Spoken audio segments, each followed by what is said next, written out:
अच्छा, अब तीसरी प्रॉपर्टी है फ्रीक्वेंसी शिफ्ट की। तो फ्रीक्वेंसी शिफ्ट में ये होगा कि हम टाइम डोमेन में कुछ नहीं करेंगे, बल्कि जो फोरियर सीरीज़ हमने फाइंड आउट की है उसमें जो कोएफिशिएंट्स होंगे उनमें कुछ चेंजेस करेंगे।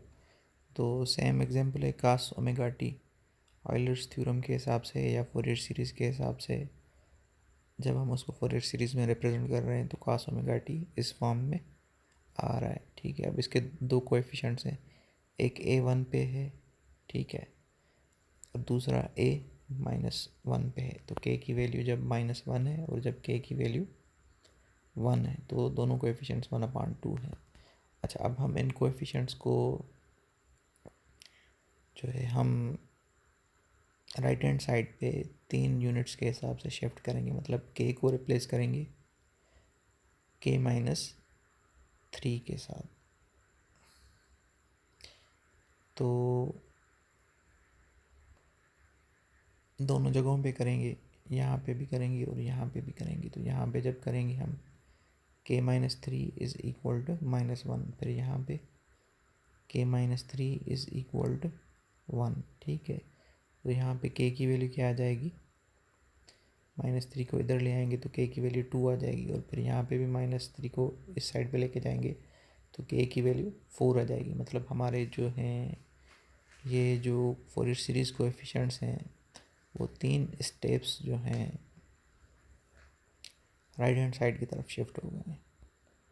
ठीक है, -1 वाला कोएफिशिएंट कहाँ पे आ गया, 2 पे आ गया, और 1 वाला कोएफिशिएंट 4 पे आ गया। सही है। अब ये हमने फ्रीक्वेंसी डोमेन में या फोरियर सीरीज़ कोएफिशिएंट्स के कोएफिशिएंट्स को हमने जो है शिफ्ट किया है। टाइम डोमेन वाले सिग्नल में हमने जो cos ओमेगा टी उसमें कुछ भी नहीं किया है। तो अब हम ये फाइंड आउट करना चाहते हैं कि अगर हम कोएफिशिएंट्स को आगे पीछे करते हैं, ठीक है, तो जो टाइम डोमेन में सिग्नल है उस पर क्या फ़र्क पड़ेगा। ठीक है, तो सिंपली आप यहाँ पे बस ये देख लें कि कोएफिशिएंट्स को हमने 3 स्टेप्स जो है राइट साइड पे शिफ्ट किया है। तो अब ये जो coefficient a of k is equal to 2 वाला ये जब बना, ठीक है, तो ये असल में एक्चुअली टाइम डोमेन में कहाँ से आया होगा, जब हमारे पास जो एक्सपोनेंशियल टर्म होगा उसकी जो फ्रीक्वेंसी होगी वो फंडामेंटल फ्रीक्वेंसी के डबल होगी। इसी तरह ये कोएफिशिएंट कब मिलेगा, जब हमारी एक्सपोनेंशियल टर्म में फ्रीक्वेंसी 4 टाइम्स ओमेगा नॉट की होगी। ठीक है, तो ये कोएफिशिएंट्स हमारे तब आएंगे जब हमारे पास ये दो टर्म्स होंगे। जैसे यहाँ पे सिंपल ओमेगा है और यहाँ पे सिंपल माइनस ओमेगा है।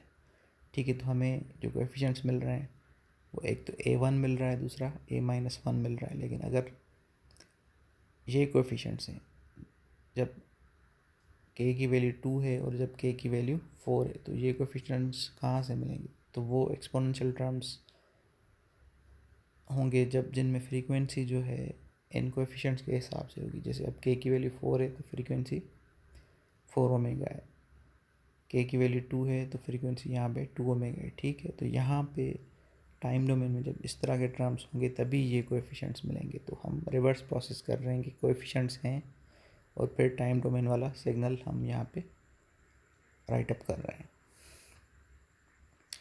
तो इन दोनों टर्म्स को अगर हम इस तरह लिखना चाहें तो लिख सकते हैं कि यहाँ पे J2 ओमेगा टी है तो हम पॉजिटिव J3 ओमेगा टी रख रहे हैं और एक नेगेटिव रख रहे हैं -J ओमेगा टी। तो दोनों को अगर पावर्स को हम जब ऐड करेंगे तो यही J2 ओमेगा टी आ जाएगा।